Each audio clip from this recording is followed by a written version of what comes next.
Indah berbalan si awan petang, beralak di cerah pohon ara. Pemanis kalam selamat datang, awal bismillah pembuka bicara. Assalamualaikum dan selamat sejahtera. Yang dihormati para juri, fasilitator dan rakan-rakan KIK yang dikasihi sekalian. Kami dari kumpulan Pro atau Channel akan mempersembahkan projek kumpulan kami, pengenalan organisasi. Berikut merupakan struktur organisasi UTM di mana kami terdiri daripada staf-staf Fakulti Pendidikan, visi, misi dan piagam Fakulti Pendidikan. Visi Fakulti Pendidikan menjadi sebuah fakulti yang unggul, cemerlang dan terkehadapan dalam bidang pendidikan. 7 objektif penubuhan Fakulti Pendidikan meliputi 3 kategori iaitu pendidikan, penyelidikan dan perkhidmatan. Di layar adalah carta organisasi Fakulti Pendidikan yang diterajui oleh Dekan Fakulti Pendidikan iaitu Profesor Dr. Baharudin Aris. Berikut adalah merupakan antara pencapaian staf dan pelajar yang telah diperolehi oleh Fakulti Pendidikan. Hadirin yang dihormati sekalian, kumpulan Pro atau Channel ditubuhkan pada 24 September 2013 dengan dianggotai oleh 10 orang ahli. Ini merupakan projek pertama kumpulan. Maksud Pro atau Channel adalah Pro bermaksud menjadi pekerja profesional. Atau Channel adalah sentiasa mencari pelbagai alternatif dalam menyelesaikan sesuatu keputusan. Berikut merupakan carta organisasi kumpulan Pro atau Channel di mana fasilitator ialah Profesor Madya Dr. Zainal Abidin bin Zainuddin. Ketua kumpulan saya sendiri Puan Salina, penolong ketua kumpulan Encik Khairul, setiausaha Puan Hasnah. Seterusnya adalah ahli kumpulan iaitu Encik Faris Alwi, Puan Rozia, Encik Muhyiddin, Encik Abang Hipni, Puan Anissa, Puan Zahira dan akhir sekali Puan Fauzia. Kedudukan ahli kumpulan terdiri daripada Jabatan Pendidikan Teknikal dan Kejuruteraan iaitu sebanyak 70%, manakala selebihnya daripada JPSM dan penjabat. Kumpulan Pro atau Channel telah menggunakan model kitaran PDCA sebagai panduan projek. Carta Perbatuan telah dirangka sebagai panduan kumpulan dalam melaksanakan projek. Di paparan menunjukkan jadual kehadiran mesyuarat di mana Pro atau Channel telah mengadakan 28 kali mesyuarat dengan kehadiran ahli sebanyak 95%. Ketidakhadiran ahli adalah disebabkan ahli menjalankan tugas rasmi, berkursus dan bercuti. Carta pembahagian tugas bagi semua ahli ditunjukkan di layar. Satu pelan komunikasi telah dibentuk dengan mewujudkan sistem e-group menggunakan email dan WhatsApp untuk pemakluman dan panggilan mesyuarat. Contoh minit mesyuarat adalah di paparan. Pemilihan masalah projek. Proses brainstorming telah dibuat di kalangan ahli sebagai langkah awal pemilihan masalah atau projek kami. Di antara permasalahan awal kami adalah: apa masalah-masalahnya? Kesukaran penyimpanan bahan kimia mengikut tahap risiko, pertindihan tempahan penggunaan bilik mesyuarat, kadar kematian yang tinggi bagi pembiakan pokok kaedah keratan batang, kekerapan kehabisan dakwat pen papan putih semasa kelas pengajaran dan pembelajaran, pemantauan dan pengambilan stok alat tulis, tahap partikel debu yang tinggi di bengkel fabrikasi logam, kesukaran mengangkat penyaman udara unit pisah di dalam PNP di makmal penyaman udara, kesukaran pengajar memberi kefahaman dalam mata pelajaran amali litar elektrik arus terus, penyelenggaraan kenderaan Fakulti Pendidikan yang tidak sistematik dan akhir sekali pelupusan sisa-sisa tanaman yang tidak sistematik. Mengambil kira kepentingan tahap masalah yang paling kritikal dan dipadankan dengan kemampuan setiap ahli, kaedah metrik digunakan bagi mendapatkan kombinasi terbaik. Hasil kaedah tersebut, 4 masalah utama dikenal pasti, ianya adalah seperti di layar. Hadirin sekalian, ringkasan 4 masalah utama. Kenapa kadar kematian yang tinggi bagi pembiakan pokok kadar keratan batang? Kerana sistem penyiraman yang tidak teratur. Mengapa tahap partikel debu tinggi di bengkel fabrikasi logam? Sebab terdapat banyak aktiviti pemotongan logam, menggegas dan timpalan. Apa pula masalah seterusnya? Kesukaran mengangkat penyaman udara. Dianggarkan masa untuk mengangkat seunit penyaman udara bagi 3 orang pelajar adalah 5 minit. Perincian seperti di paparan. Dan mengapa kehabisan dakwat pen papan putih kerap berlaku? Sebab dawat pen papan putih cepat kering jika tidak dijaga dengan betul.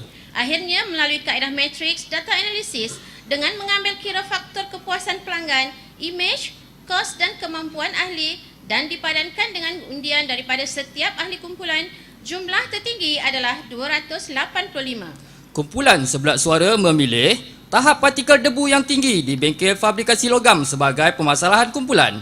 Para hakim yang bijaksana, kami mengambil kira aduan pelajar sepanjang tahun 2012-2013 sebagaimana di paparan. Penglibatan kos setiap masalah yang dipilih adalah seperti di layar.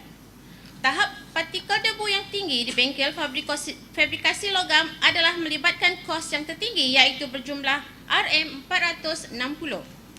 Tuan-tuan dan puan-puan, apakah keadaan yang akan berlaku di Fakulti Pendidikan andainya masalah ini diabaikan? Pertama, kos pengurusan akan meningkat. Kedua, tidak menepati visi dan misi fakulti. Seterusnya, memberi kesan yang paling besar terhadap masalah kesihatan secara langsung, ia mengakibatkan piagam pelanggan, imej dan kualiti perkhidmatan fakulti akan terjejas. Menurut sumber NIOSH 2013, kesan partikel debu terhadap kesihatan antaranya boleh menyebabkan radang kepada hidung, sinus dan paru-paru.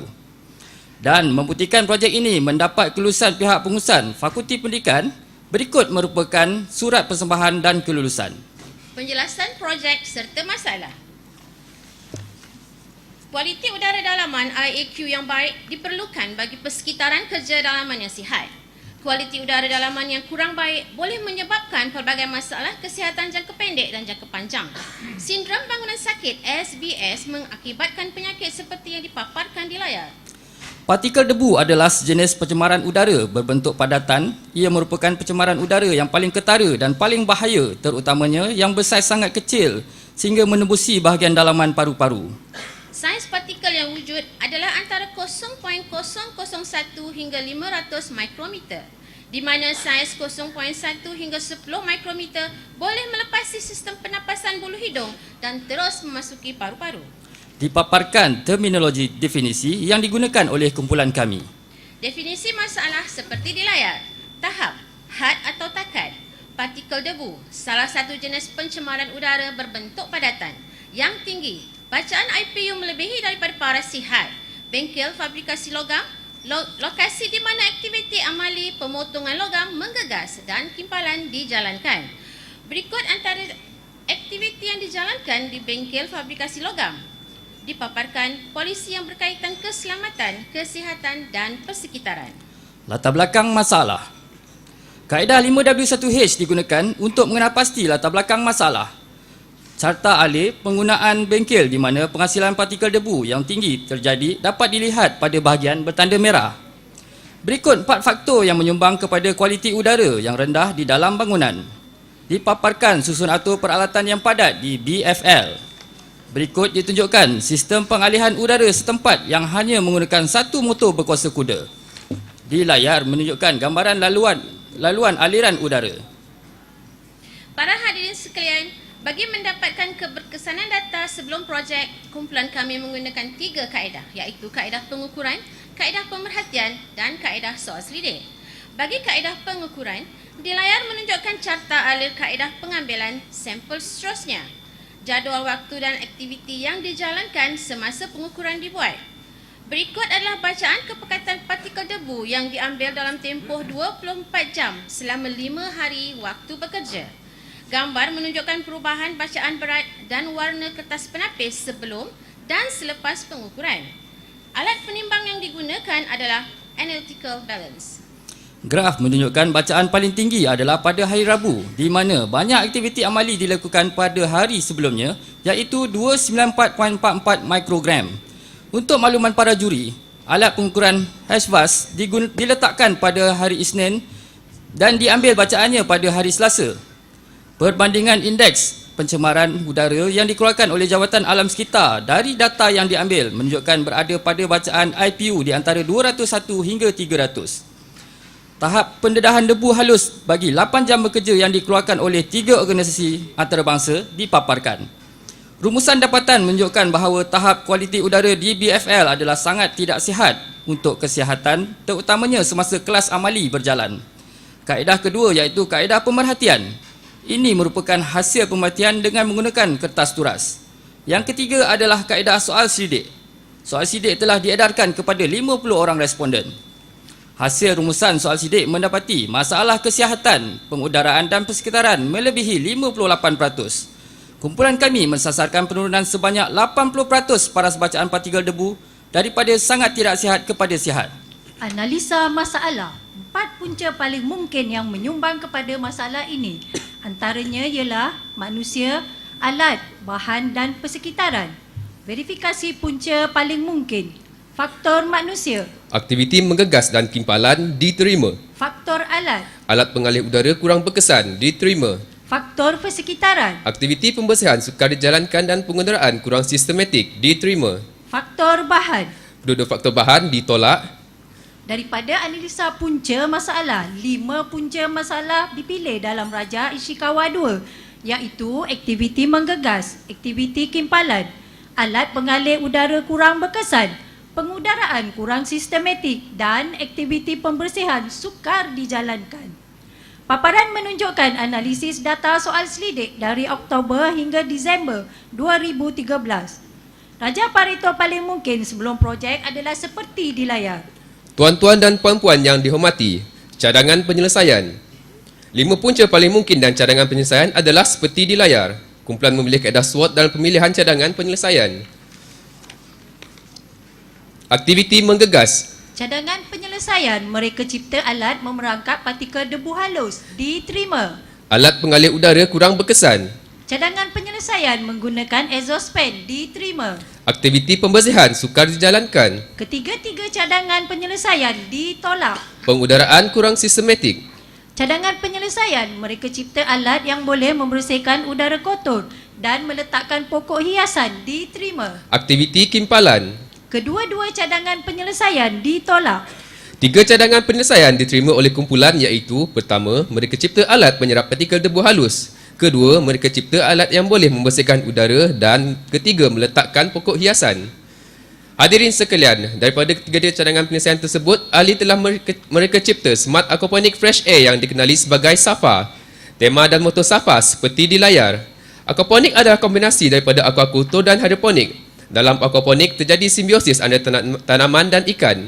Kumpulan menilai dan memilih sistem dalam mereka cipta projek adalah seperti di layar. Pemilihan sistem adalah merujuk pada kemampuan ahli dan kos yang terlibat. Berikut dipaparkan pemilihan reka bentuk projek. Pemilihan reka bentuk adalah berdasarkan 4 kriteria penilaian iaitu kualiti, praktikal, ketahanan dan pengendalian. Kitaran projek bermula di mana? Pertama, udara kotor akan disedut masuk melalui exhaust fan. Kedua, udara kotor tersebut akan terperangkap pada kain sumbu basah. Ketiga, seterusnya udara bersih akan keluar melalui ruang sedia ada. Keempat, larutan air kotor pula akan mengalir ke bahagian penapis dan menghasilkan air bersih yang dialirkan ke dalam akuarium. Di layar menunjukkan proses fotosintesis dan prinsip air sebagai pelarut universal. Kumpulan telah menggunakan prinsip siphon dalam mereka cipta SAFA. Pokok Dracaena dipilih kerana mengikut kajian NASA, pokok ini boleh menyerap gas-gas teroksid dan partikel terampai. Di layar menunjukkan carta alih pembangunan projek SAFA dan tugas-tugas ahli dalam pelaksanaan projek.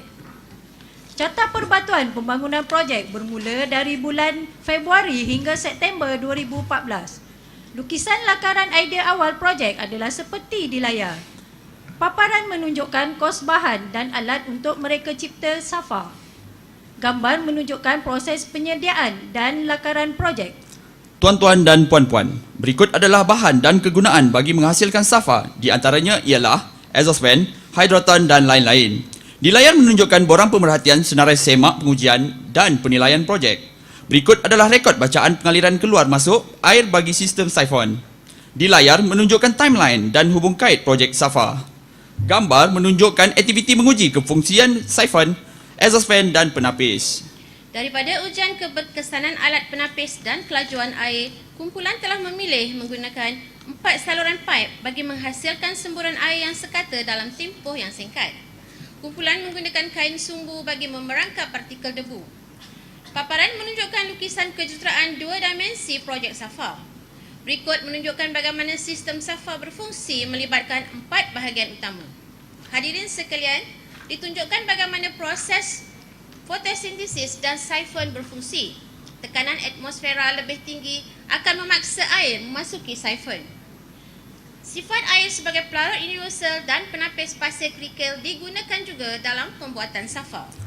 Para juri yang dikasihi, kumpulan telah menggunakan benang mop microfiber manakala hydroton pula digunakan sebagai medium tanaman. Dua kaedah analisa digunakan. Pertama, indikator IPU. Kedua, indikator berat partikel debu per meter padu mengikut kualiti udara dalaman. Daripada hasil uji cuba 1 menunjukkan bahawa sasaran kumpulan tidak tercapai, iaitu penurunan hanya sebanyak 76.3% sahaja. IPU masih berada pada paras sederhana. Dari uji cuba 1, kumpulan mengenal pasti kelemahan SAFA. Pertama, kekurangan pokok. Kedua, masih terdapat ruang-ruang memerangkap debu yang tidak ditutup. Proses penambahbaikan dilakukan dengan menutup keseluruhan bahagian pengumpulan debu dengan menggunakan perspek putih. Seterusnya, menambah bilangan pokok Dracaena. Setelah melakukan penambahbaikan, kumpulan melakukan uji cuba 2. Hasil menunjukkan penurunan sebanyak 90%, iaitu berat kepekatan partikel debu adalah 28.83 mikrogram. Di layar menunjukkan kedudukan Havas dan SAFA semasa uji cuba 2 dijalankan. Paparan menunjukkan kertas penapis sebelum adalah 69.67 mikrogram dan selepas penambahbaikan 28.83 mikrogram. Bacaan IPU berada pada paras sihat. Sasaran kami tercapai. Di layar menunjukkan sampel data sebelum SAFA. Ukuran kawalan digunakan dalam kaedah analisis 2 mengambil kira rujukan dari IAQ, iaitu berat partikel debu per meter padu. Hasil uji cuba kaedah analisis 2, kumpulan berjaya mendapat purata partikel debu sebanyak 0.009 mg per meter padu berbanding dengan had yang dibenarkan iaitu 0.15 mg per meter padu. Pareto di layar menunjukkan analisis data soal selidik daripada Mac hingga April 2014. Berikut menunjukkan rajah Pareto punca paling mungkin selepas uji cuba. Pareto perbandingan sebelum dan selepas, di mana peratus pencapaian penurunan adalah sebanyak 75%. Kelebihan SAFA adalah seperti berikut, di mana salah satu daripadanya adalah tiada penggunaan baja dan racun kimia dalam SAFA. Berikut ditunjukkan kelebihan dan kekurangan dalam proses pengendalian SAFA. Permohonan dan kelulusan pelaksanaan projek adalah seperti di layar. Semua ahli terlibat dalam pemantauan dan penjagaan projek SAFA yang dilakukan selama 3 minggu berturut-turut. Surat permohonan dan kelulusan penyeragaman di bengkel-bengkel terpilih adalah seperti di layar. Seterusnya, di layar menunjukkan surat dan sijil-sijil penghargaan daripada pihak pengurusan Fakulti Pendidikan. Borang biru menunjukkan pencapaian kepuasan pelanggan. Terdapat 4 faedah ketara projek. Pertama, mengurangkan risiko penyakit berkaitan paru-paru. 5 penyakit akibat dari partikel debu adalah seperti di layar. Kedua, penjimatan kos. Dengan adanya SAFA, pengurusan dapat menjimatkan kos ubah suai penambahan alat pengalihan udara sebanyak RM17,989 seposen. SAFA dapat menjimatkan kos pengeluaran tanaman sebanyak 40% dengan menggunakan kaedah aquaponik. Seterusnya, ditunjukkan anggaran penjimatan kos rawatan pelajar selama 14 minggu. Ketiga, mengurangkan tahap kualiti udara daripada sangat tidak sihat kepada sihat. Keempat, mesra alam. Projek ini banyak menggunakan bahan-bahan semula jadi. Perjumpaan kumpulan dengan pihak ICC UTM berkaitan permohonan hak cipta di paparan. Penilaian kumpulan. Berikut adalah penilaian kumpulan terhadap projek yang dijalankan. Keputusan kemajuan ditunjukkan di dalam catarada kumpulan sebelum dan selepas projek. Seterusnya, di layar menunjukkan tahap kemahiran ahli kumpulan. Sidang hadirin yang dikasihi, pembelajaran kumpulan yang diperolehi sepanjang projek dijalankan adalah seperti semangat kerjasama ahli kumpulan, meningkatkan kemahiran KIK dan seterusnya seperti di layar. Berikut ditunjukkan kesulitan yang dihadapi semasa menjalankan projek. Terdapat 4 perancangan masa hadapan bagi peningkatan ahli kumpulan. Pengiktirafan. Di paparan menunjukkan surat penghargaan yang diperolehi oleh kumpulan dari OSHA UTM dan pengarah Makmal UTM. Sebagai menutup persembahan, kami akhiri dengan serangkap pantun. Bunga dedap di atas para anak dara pasang pelita.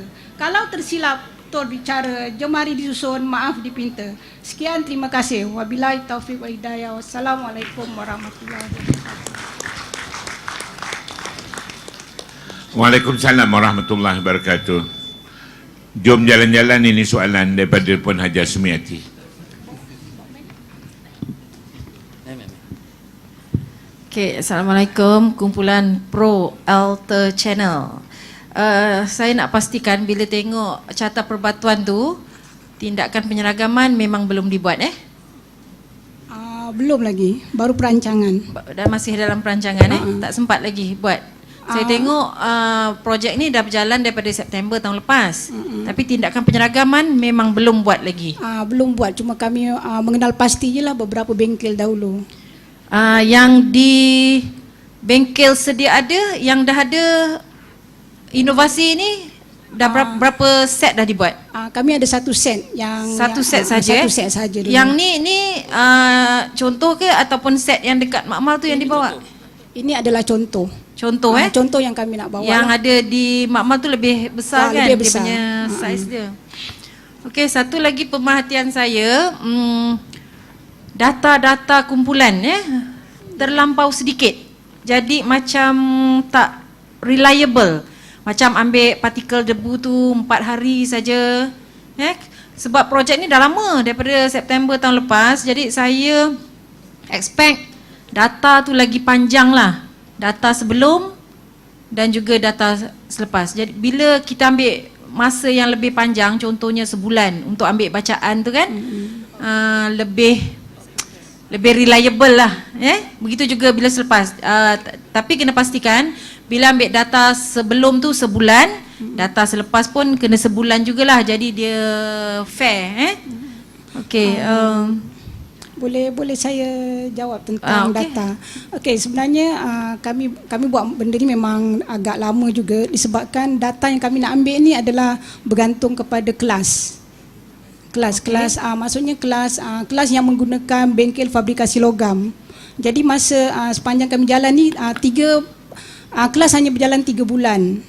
Jadi itu kengkangan kami lah. Dan satu lagi mesin yang kami nak gunakan tu, mesin Havas tu, di fakulti tak ada, kami pinjam daripada fakulti lain. Jadi mesin tu pun pelajar-pelajar lain akan gunakan juga. Jadi kekangan dari segi alat dan pelajar waktu kelas. Tapi masa 3 bulan tu panjang juga. Tapi kumpulan ambil 4 hari je daripada 3 bulan kan. Patutnya sebulan bolehlah diterima. Tapi masalah alat pengukuran tu lah. Alat pengukuran. Jadi kenalah nak ceritakanlah kekangan-kekangan kumpulan kan. Okey, itu saja daripada saya.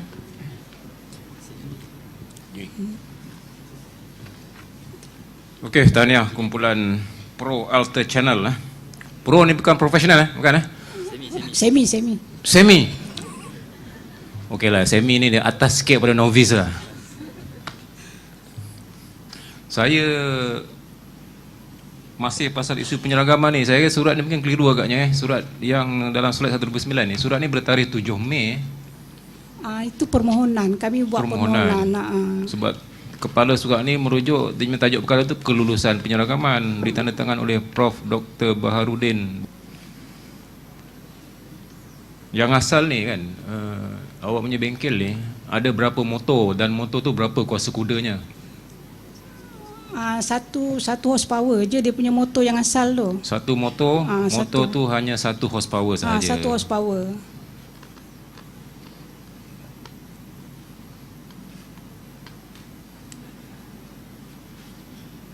Okey, saya nak bangkitkan isu. Ni projek pertama Projek pertama. Projek pertama ni biasalah macam-macam susah Cuma nak tanya mudah je ni.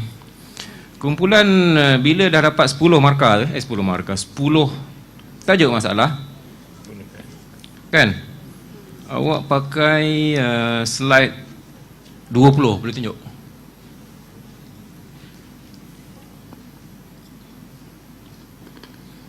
Ini kalau saya nak rumuskan soalan saya kan, awak pakai yang kemampuan ahli dengan ketidakpuasan pelanggan itu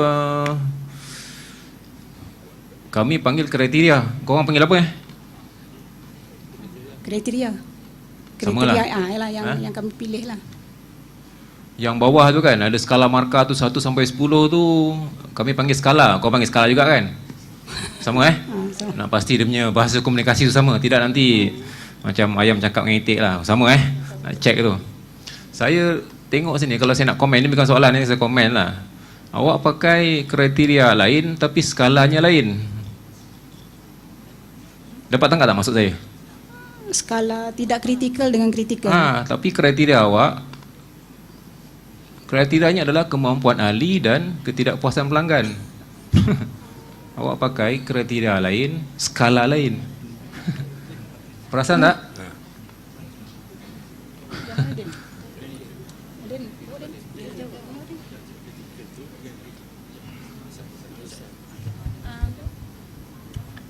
Bantu. Ya, Talian Hayat sudah datang. Mari. Assalamualaikum warahmatullahi wabarakatuh. Untuk pengetahuan juri, pemilihan masalah kita ni, kita letakkan dua bahagian atas adalah tidak kritikal dan kritikal tu. Sebenarnya skala markah dia merujuk kepada keputusan kita sebenarnya. Okey, keputusan kita kalau berada di antara 5 ke atas hingga 10, dia merujuk kepada kritikal, dan 5 ke bawah hingga ke bawah tu adalah tidak kritikal. Panggil je lah dia punya skala tu. Sekarang ni dia punya, saya nak tegur sini. Awak punya skala ni dia tidak harmoni dengan kriteria. Skala panggil kritikal. Kriterianya panggil kemampuan ahli. Sebut aja lah kalau 10 tu sangat mampu, 0 sangat tidak mampu. Mungkin itu akan kami baikilah. Okey. Biasanya kalau ini dia tidak ada faktor mengenai analisis matrik. Biasanya kemampuan ataupun keupayaan dan keutamaan, ya, sama ada masalah itu utama, paling utama dan kurang utama. Ya, kalau nak gunakan istilah macam force ranking pun boleh. Sangat penting, kurang penting. Alright, pun boleh, ya, tapi dia adalah kemampuan dan keupayaan dan keutamaan. Itu maknanya dia walaupun dia utama, tapi kalau ahli kurang mampu, dia merupakan masalah untuk melaksanakan projek ni. Jadi telah dijelaskan bahawa terdapat satu sahaja sistem ni dalam bengkel BFL. Kenapa lambat sangat nak dapat tindakan penyeragaman, nak mengadakan banyak yang ni? Berapa dari segi skala yang ini dari besar kecil ni, yang ini berapa peratus besarnya ni daripada yang ada di Makmal? Okey, kami buat pengecilannya ni sebanyak 80%. Mana yang yang ada di Makmal besarnya macam mana besarnya? Besar dia lebih kurang 6 kaki kali 3 kaki, ketinggian dia 4 kaki. Okey, kos pembinaan ni berapa? Kos pembinaan dia tak banyak sebab kami banyak menggunakan barang-barang guna habis di bengkel. So dia dalam 500 lebih. Boleh buatkan saya satu? Boleh. Alright, okey. Pokok tu ialah macam pokok memang boleh ditanam di dalam air. Ini adalah sejenis pokok Dracaena yang sesuai digunakan untuk tanaman hidroponik. Alright, daripada kau tanam pokok tu, elok kau tanam sayur? Kalau ikut perancangan kita boleh tanam sayur, tapi disebabkan projek ni kita nak memerangkap partikel debu, saya rasa sayur kau tu macam tak sihat. Takut ada tak nak makan sayur tu. Kau orang je lah makan. Maknanya sayur, kalau sayur boleh tanam, tapi boleh. Kemungkinannya dari segi kesihatan, sayur tu kalau dimakan mungkin menyebabkan orang kurang sihat. Okey, berapa ramai pengguna Makmal pada tahun katakan 2013? Kita ada lebih kurang lah 100 lebih. 100 lebih orang dalam setahun. Dalam satu sem. Dalam satu sem. Satu tahun berapa sem? 2 sem. Jadi lebih kurang puratanya berapa ramai yang menggunakan Makmal ni? 300 pelajar. 300. Daripada 300 ni berapa orang yang kurang sihat disebabkan partikel yang kepadatannya begitu tinggi? Ada rekod ke tak ada rekod? Ada dalam slide. Tak, saya nak awak jawab, tak payah tunjuk slide. Ada. Berapa ramai yang tak sihat? Yang disebabkan berada dalam Makmal yang begitu tempoh begitu lama dan menyedut partikel-partikel yang kurang sihat. Lebih kurang.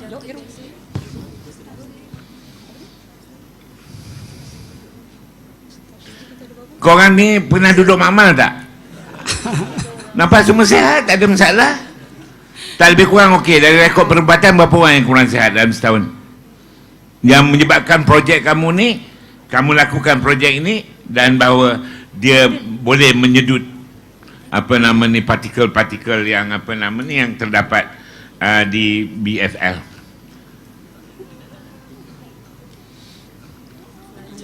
Lebih kurang. 1, 2, 3. Tak payah jawab. Markah potong. Berapa orang? Dia lebih kurang dalam satu kelas 30 orang. Yang tak sihat. Yang tak, Saya tanya tadi, kamu kata lebih kurang 300 orang. Dalam setahun menggunakan makmal.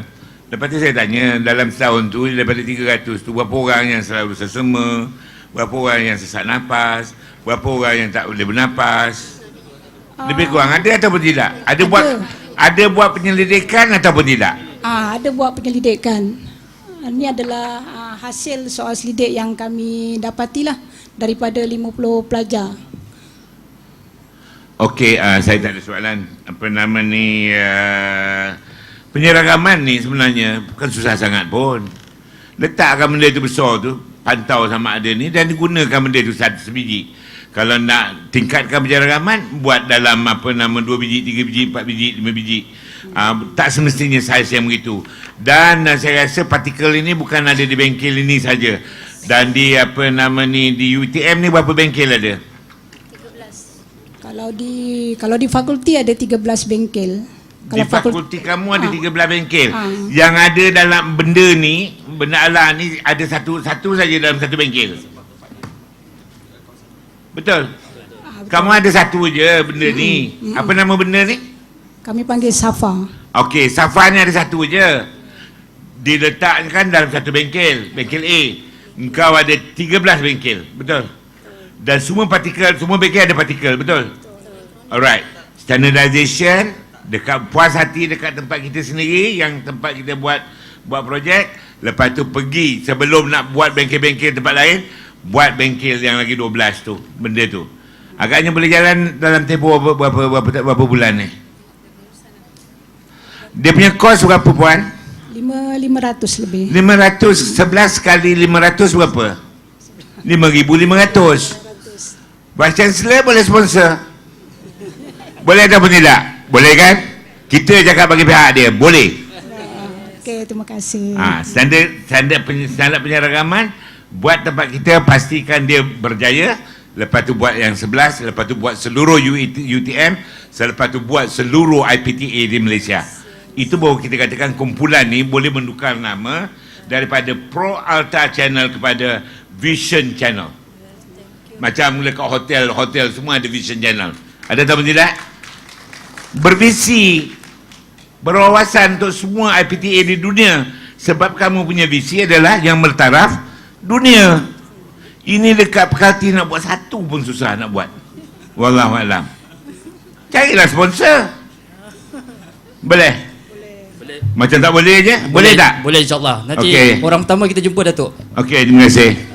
Okey, terima kasih diucapkan sekali lagi kepada Barisan Pedagogik di atas ulasan, dan demikianlah tadi persembahan daripada kumpulan Pro Alta Channel Fakulti Pendidikan.